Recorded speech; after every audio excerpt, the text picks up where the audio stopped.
Hey gang, we're here to take a look at my projected top 5 quarterbacks for the 2023 NFL Draft. Not looking at who's the best going into the season, who I think will be the best when it's all said and done. Number 5, Jerkovich, the transfer from Notre Dame. He's a Boston College signal caller at 6'5", 214 pounds. This kid, if you can say one thing about him, he has a live arm. Yes, sir, indeed. If you want me to give you a player comp, I'm going to give you one that's a little bit outside the norm. I'm going to tell you Joe Flacco. Yes, Joe Flacco. That's what I see from an arm talent perspective.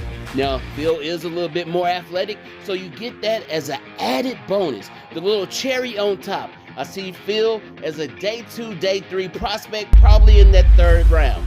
Now, as we look into who's going to fill that next void, who's coming in at number 4, let's see who we got here. Levis, quarterback, University of Kentucky. Now, this Wildcat is 6'3", 232 pounds. You heard me right. 6'3", 232 pounds. That is a man.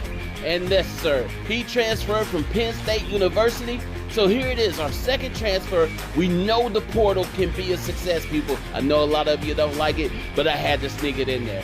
Now, think about this. Last year, he spent the whole season with who will be the current OC for the Los Angeles Rams. So you know he's going to be pro-ready day 1. Now, looking at him being probably going in day 2, probably 2nd roundish. Now, possibly even the 1st. Now, let's see who we have sliding in as our number 3. C.J. Stroud, hold it down. I hear you out there. Avery, he's QB number 1 on most boards.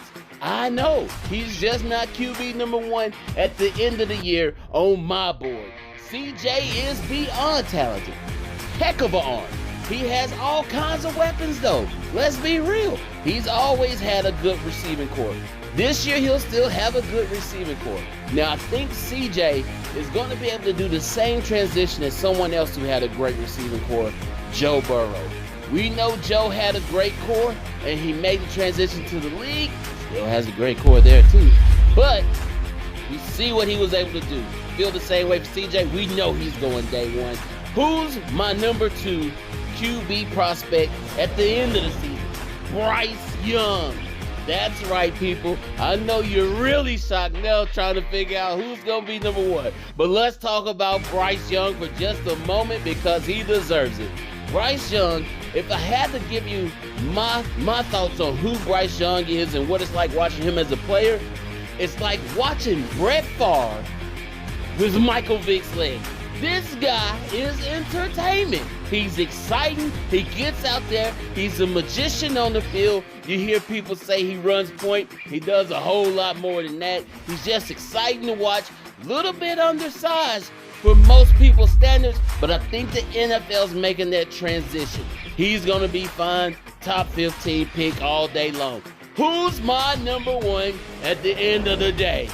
Boy, you know I hate to say this as a Seminole, but I got a feeling Anthony Richardson, the Florida Gator, 6'4", 232 pounds.